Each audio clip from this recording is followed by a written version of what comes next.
한국직업방송과 연합뉴스TV가 함께 만드는 취업 전문 뉴스 투데이 고용플러스입니다.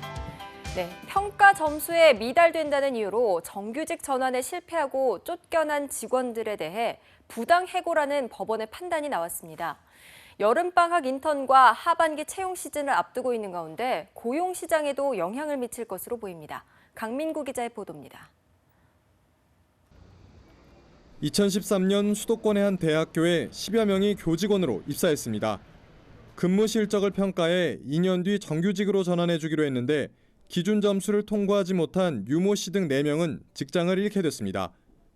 유 씨 등은 해고가 부당하다며 구제 신청을 했고 노동청은 이를 받아들였습니다. 계약 기간이 2년으로 명시돼 있었다며 학교가 소송을 벌였지만 법원 역시 계약 갱신을 기대했을 것이라며 직원들의 손을 들어줬습니다. 재판부는 탈락한 4명의 평가엔 심사위원들이 일부만 참여하는 등 심사 방식에 다른 직원들과 큰 차이가 있었다며 공정성을 문제 삼았습니다. 또 2년간의 업무를 요약한 불과 몇 분간의 발표가 합격 당락에 중요하게 고려된 평가 기준 자체에도 문제가 있다고 덧붙였습니다. 설령 회사의 내규에 맞춰 채용을 진행한다 해도 공정한 기준이 적용돼야 한다는 의미로 채용 평가에서의 문제점을 지적한 만큼 보다 명확하고 체계적인 평가를 위한 지표 마련에 영향을 줄 것으로 보입니다. 동시에 고용 부담을 의식해 아예 이 같은 형태의 채용을 없애거나 줄일 수 있다는 우려가 나오면서 기업들의 책임 있는 자세도 요구되고 있습니다. 연합뉴스TV 강민구입니다. 대전의 한 아파트에서 경비원 26명을 12명으로 줄이기로 했습니다.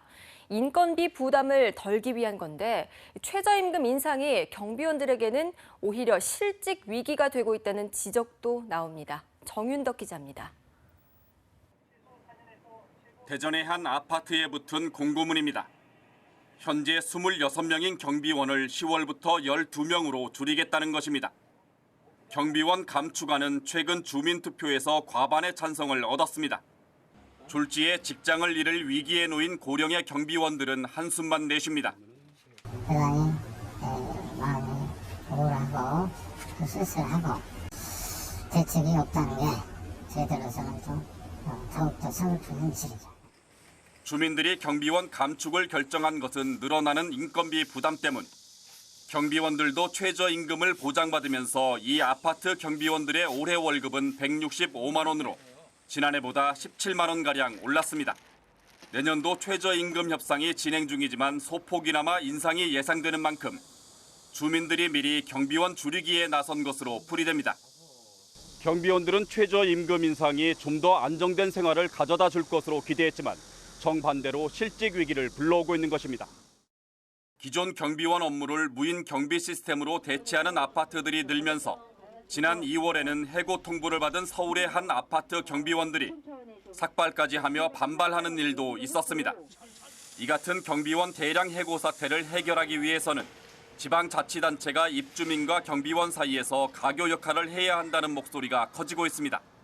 충남 아산시가 경비원 처우 개선 등에 노력한 아파트 7곳에 최근 보조금을 지급한 사례는 하나의 해답이 될 수 있습니다. 연합뉴스TV 정윤덕입니다. 수주절벽에 자구안까지 마련해 생존 전략을 모색하고 있는 조선업계가 노조 파업이라는 악재를 만났습니다. 올여름 각 조선소는 수시로 골리앗 크레인이 멈춰설 듯합니다. 남현우 기자입니다. 조선 빅3 중 경영 여건이 그나마 낫다는 경남 거제 삼성중공업에서 가장 먼저 파업 소식이 들려왔습니다. 삼성중공업 노조격인 노동자협의회는 사측의 구조조정에 반발해 4시간 동안 파업을 벌였습니다. 노사 양측은 희망퇴직 등 구조조정안을 놓고 수차례 협의를 벌였지만 타협점을 찾지 못한 것으로 알려졌습니다. 대우조선해양과 현대중공업도 파업 절차를 밟고 있는 상황. 대우조선 노조는 지난 4일부터 6일까지 진행된 파업 찬반 재투표에서 파업을 다시 의결했습니다. 최근 중앙노동위원회가 인담협 조정 중지 결정을 내려 합법적인 파업권을 확보한 현대중공업 노조는 다음 주 중 파업 찬반 투표에 들어갑니다. 특히 현대자동차 노조가 현대중공업 노조와 공동 파업하는 방안을 모색하고 있는 것으로 알려져 긴장이 고조되고 있습니다. 각사는 파업을 막기 위해 최대한 노조와 교섭을 이어가며 대화의 끈을 놓지 않겠다는 방침. 그러나 실제 전면 파업에 들어가고 파업 국면이 장기화할 경우 자구계획 이행 지연은 물론 선박과 해양 플랜트 건조에 차질이 생겨 회생이 힘들어질 수 있다는 우려가 제기되고 있습니다. 일각에선 파업에 대한 여론이 불리한 데다 정부와 채권단이 자금 지원 중단 등으로 강한 압박을 하고 있어 전면 파업에 돌입하기는 쉽지 않을 것이란 관측도 나옵니다. 연합뉴스TV 남현호입니다. 한국GM의 정규직 채용 비리를 수사 중인 검찰이 사내 브로커 역할을 한 전직 노조 간부 출신 생산직 직원 등 3명에게 구속영장을 청구했습니다. 이들은 2015년부터 2016년 한국GM 도급업체 소속 비정규 직원들을 정규직으로 전환하는 채용 과정에 개입해 브로커 역할을 하며 중간에서 뒷돈을 받아 챙긴 혐의를 받고 있습니다. 검찰은 이들이 취업자로부터 받은 금품 중 일부를 회사 윗선에 전달했을 것으로 보고 수사를 확대하고 있습니다. 정부와 새누리당은 2학기부터 대학교 학자금 대출 금리를 현행 2.7%에서 2.5%로 인하하기로 했습니다. 국회 교육문화체육관광위원회 소속 새누리당 의원들과 이준식 사회부총리 겸 교육부 장관은 지난 7일 오전 국회에서 당정협의회를 열고 이같이 결정했습니다. 새누리당 교문위 간사인 이장우 의원은 브리핑에서 최근 시중금리 인하 추세에 맞춰 학자금 대출 금리 부담도 덜어주는 게 좋다고 판단했다고 취지를 설명했습니다. 기존 취업 후 상환 학자금 대출 학생 약 100만 명도 대출금리 소급 인하 혜택을 받게 됩니다. 잠실과 사직, 이런 지역명 대신 미국처럼 짓는 데 돈을 댄 기업 이름이 붙은 경기장이 생기고 동물 간호사 같은 신종 직업도 정식으로 나올 전망입니다. 정부의 신산업 육성 정책에 따른 건데요. 어떤 신산업이 육성되는지 박진영 기자가 살펴봤습니다. 미국 프로야구 시애틀 메리너스 홈구장의 이름은 세이프코 필드. 보험사 세이프코가 180만 달러, 우리 돈 약 21억 원을 내고 20년간 붙이기로 한 이름입니다. 구단 입장에선 수익이, 기업은 홍보 효과가 생겨 서로 이익인데 우리나라는 명확한 법령이 없어 엄두를 못 내는 실정. 정부는 구단의 경기장 명칭 사용권 활용을 위한 법적 근거를 마련해 스포츠 산업 기반 시설 구축에 민간 자본을 끌어들일 계획입니다. 최근 1인 가구 증가, 고령화 속에 고성장 중인 반려동물 산업도 육성 대상입니다. 동물병원의 대형화, 전문화와 함께 수요가 늘고 있는 동물 간호사와 협동조합 형태의 동물병원을 도입해 산업 발전을 지원한다는 게 정부 방침. 또 부동산 시장의 패러다임이 소유에서 임대로 변화하고 있다고 보고 임대 서비스 분야, 특히 부동산 투자 회사, 리츠나 부동산 펀드를 활성화해 일반 투자자들의 투자 기회를 확대합니다. 글로벌 기술 기업들에게 새로운 성장 동력으로 떠오르고 있는 가상현실 산업 육성을 위해서는 상암 누리꾼 스퀘어에 가상현실 클러스터를 조성하고 이 분야 기술 개발의 투자액의 최대 30%까지 세액 공제를 적용할 방침입니다.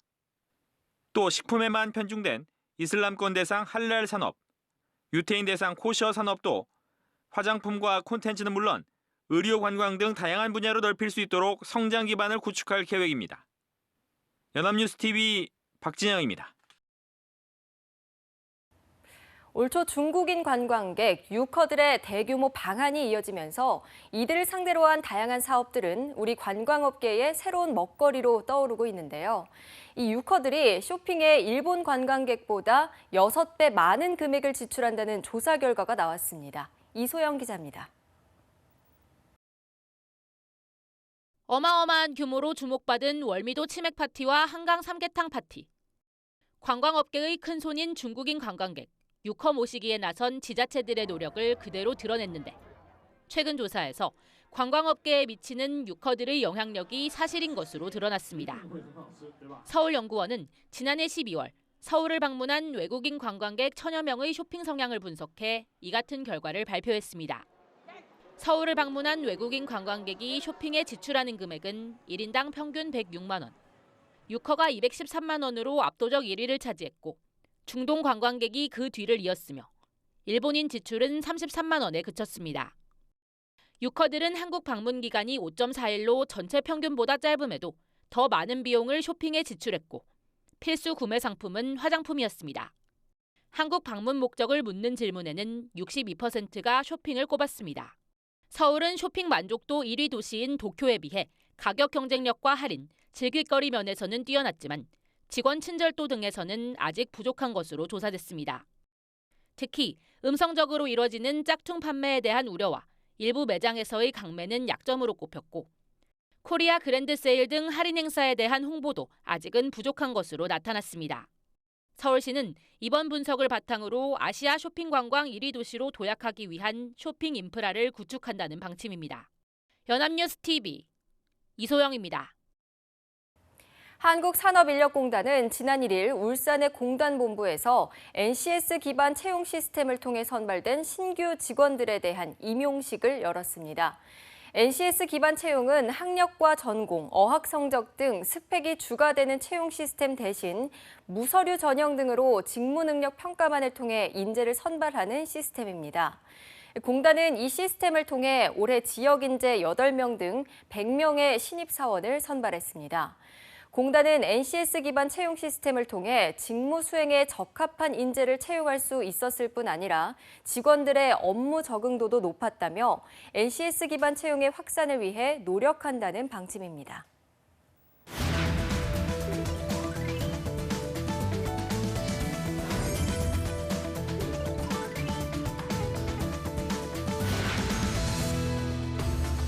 매주 금요일 숨겨져 있는 알짜 직업을 소개하는 핫키워드 시간입니다. 오늘도 투데이 고용 플러스의 공식 취업 도우미 강설희 아나운서 나와주셨습니다. 안녕하세요. 네, 안녕하세요. 핫키워드 시간입니다. 해외 취업은 하고 싶은데 외국어 실력이 모자라서 포기하신 분 혹시 있으신가요? 이 자격증만 있으면요, 외국어 실력이 부족해도 해외 취업을 할 수가 있습니다. 그뿐만 아니라 한국에서도 선생님으로서 학생들을 가르칠 수 있다고 하는데요. 혹시 어떤 자격증인지 눈치채셨나요?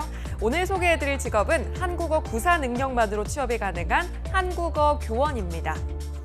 네, 오늘 강설희 아나운서가 야심차게 준비한 히든 직업, 바로 한국어 교원이었습니다.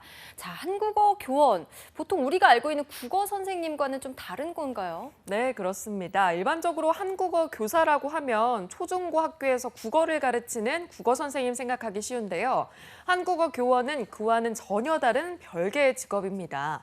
한국어 교원이란 국어를 모국어로 사용하지 않는 외국인이나 재외동포를 대상으로 한국어를 가르치는 한국어 전문 지도교사를 말하는 겁니다. 네, 외국인에게 한국어를 가르치는 한국어 선생님이군요. 자, 그런데 한국어 교원을 직업계에 떠오르는 기대주로 꼽은 특별한 이유 있을까요? 네, 있습니다. 한국어를 배우고자 하는 외국인이 꾸준히 늘어나고 있기 때문인데요. 드라마 별에서 온 그대에 이어서 태양의 후예 등 한국 드라마의 인기가 전 세계적으로 정말 대단합니다. 그렇게 되다 보니 한국어에 대한 관심 또한 뜨거워지고 있는데요. 지난 4월 외국인이나 재외동포가 응시하는 한국어 능력 시험 토픽이 치러졌습니다. 45개 국가에서 72,300명 정도가 응시를 해서요, 역대 최다 기록을 세웠다고 합니다. 이는 한국어 능력 시험이 시행 첫 해인 1997년의 지원자 2,692명과 비교하면 27배 정도 늘어난 규모입니다. 네, 정말 한국어의 인기가 점점 더 늘어나고 있는 것 같습니다. 네. 이렇게 한국어를 배우고자 하는 학생들이 증가하면 그만큼 한국어를 가르치는 선생님들도 많이 필요하겠네요. 네, 그렇죠. 게다가 외국 소재의 대학교에서 한국어를 가르치는 곳도 눈에 띄게 증가했는데요. 전 세계 100여 개 국가, 1,100여 개 대학에서 한국어 또는 한국학 강좌를 운영하고 있다고 합니다. 10년 전에 비해서 2배가량 늘어난 수치인데요. 그러나 한국어를 배우려는 수요는 많은데 비해서 한국어 교원 수는 턱없이 부족한 실정이라고 합니다. 다시 말하면 그만큼 한국어 교원이 취업할 수 있는 곳이 많아졌다고 할 수 있는 거겠죠. 네, 수요가 늘어나고 있다고 하니까요. 정말 직업계의 블루칩 맞는 것 같습니다. 자, 그럼 한국어 교원이 되면 어디에서 근무하게 되는 건가요? 먼저 국내에서는요, 주로 대학 및 부설기관이나 다문화가족 지원센터, 외국인 근로자 지원센터, 사회통합 프로그램 운영기관 등이 있습니다. 최근 정부에서는 다문화 유치원을 기존의 30 40개소에서 60개소로, 다문화 예비학교는 기존의 100곳에서 110곳, 다문화 중점학교는 기존 150곳에서 180곳으로 확대한다고 밝혔습니다. 이렇게 되면 한국어 교원의 일자리 또한 더욱 늘어난 셈이라고 할 수가 있죠. 네, 국내에서도 굉장히 다양한 기관에서 근무가 가능하네요. 자, 해외로 나가면 취업 전망이 더 밝다고 들었어요. 네, 그렇습니다. 해외의 경우에는요, 세종학당이나 한국국제협력당 등 정부기관 파견으로 지원을 할 수가 있습니다. 이 밖에 해외 대학의 한국어 과목 강사나 현지 학원 등으로도 진출이 가능하고요. 특히 태국의 경우에는 내년부터 대학 입학 시험에 한국어가 채택됐고요. 베트남은 호치민과 하노이 지역 4개 고등학교에서 한국어를 제2외국어로 채택했고 또 점차 늘려갈 예정이라고 합니다. 이집트 대학에 개설된 한국어과는요, 개설 10년 만에 최고 인기 학과로 자리 잡았다고 하죠. 중남미 지역도 한국어 강사의 전망이 아주 밝다고 합니다. 네, 보통 외국에서 살고 싶어하는 꿈 조금 다들 갖고 있잖아요. 해외 취업이 가능하니까 정말 핫한 직업 맞는 것 같습니다. 자, 그렇다면 이런 한국어 교원이 되려면 한국어 교원 자격증 어떻게 취득해야 될까요? 네, 이 한국어 교원이 되기 위해서는 반드시 국립국어원이 주관하고 문화체육관광부에서 자격을 부여하는 한국어 교원 자격증을 취득해야 합니다. 한국어 교원 자격증은 1급에서 3급까지 3가지로 분류가 되는데요. 3급 기준 응시 자격은 만 18세 이상, 고졸 이상의 학력이라면 전공이나 연령 관계없이 누구나 취득할 수 있습니다.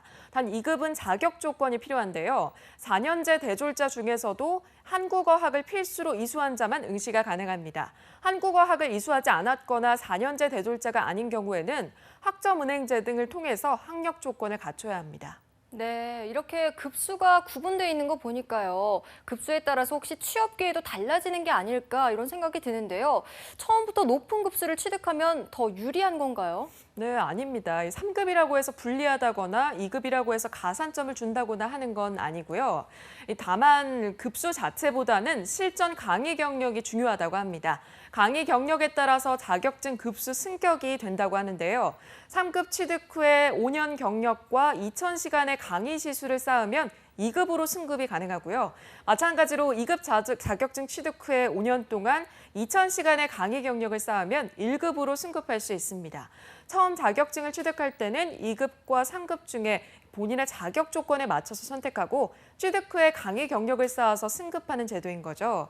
이 전문가들은 굳이 2급을 취득하기 위해서 노력하기보다는 3급을 취득한 후에 실전 경력을 빨리 쌓는 걸 추천했습니다. 네, 그렇군요. 학위를 이수하지 않은 분들은 걱정하지 마시고 3급 자격증 준비하시면 되겠습니다. 자, 그럼 이제 본격적으로 자격증 취득 방법 알려주세요. 네, 이 한국어 교원 자격증의 특징은요, 양성 과정이 포함되어 있다는 겁니다. 공부만 했다고 무조건 시험을 볼 수 있는 게 아니고요. 120시간의 양성 과정을 이수해야만 자격증 취득 시험을 볼 수가 있는 자격이 주어집니다. 3급의 경우에는 100시간의 영역별 4과목 이론 이수 시간을 마치고요. 실습 20시간을 수료해야 합니다. 이론과 실습 모두 온라인 이수가 가능하다는 점이 아주 큰 장점이고요.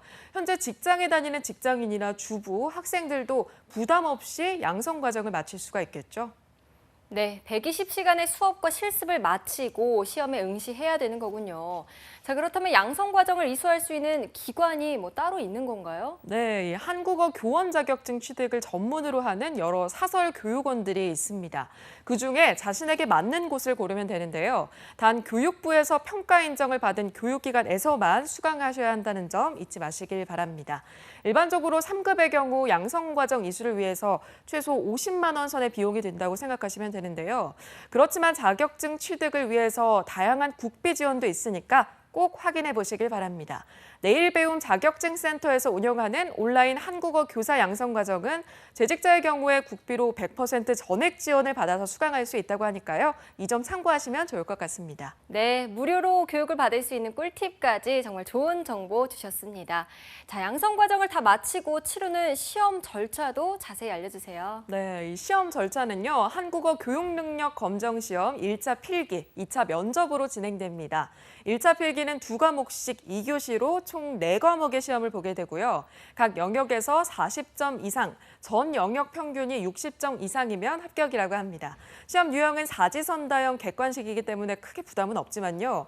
2교시 시험 중에 직접 수업 교환을 짜는 딱 하나의 주관식 문항이 있었다고 합니다. 타 문항에 비해서 배점이 아주 크다고 하니까요. 이 점 알아두시면 좋을 것 같습니다. 네, 필기시험에 합격하면 그다음은 면접 시험이잖아요. 네. 사실 이 필기시험보다 면접을 더 어려워하고 부담스러워하는 분들도 많이 계실 텐데 어려운가요? 네, 다행히도 면접은 크게 부담을 갖지 않으셔도 될 것 같은데요. 2015년의 경우에 2차 면접 합격률이 76.37%로 비교적 어렵지 않게 합격이 가능하다고 했습니다. 평균 면접 시간이 3분에서 5분 사이 개인 면접의 형태로 간단하게 치러진다고 하는데요. 면접 내용은 한국어 교사의 태도 및 적성, 교사로서의 인성 등이라고 합니다. 면접관의 심사 기준에 의해서 최종 합격 여부가 결정되게 됩니다.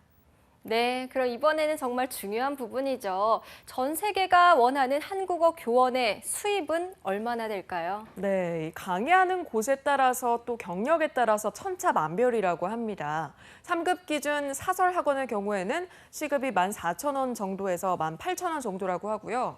다문화 학생들을 대상으로 하는 중학교의 방과후 한국어 교실 강사료는 일일 2시간, 주 5일 단위로 하면 월 64만 원 정도 된다고 합니다.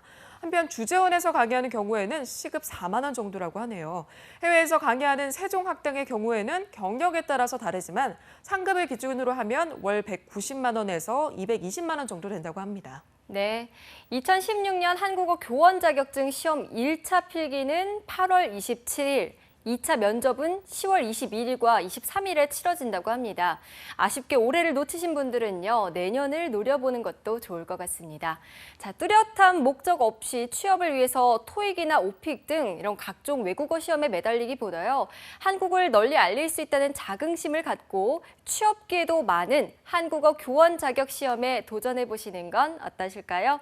자, 지금까지 한국어 교원에 대해서 알아봤습니다. 강설희 아나운서 고맙습니다. 네, 고맙습니다.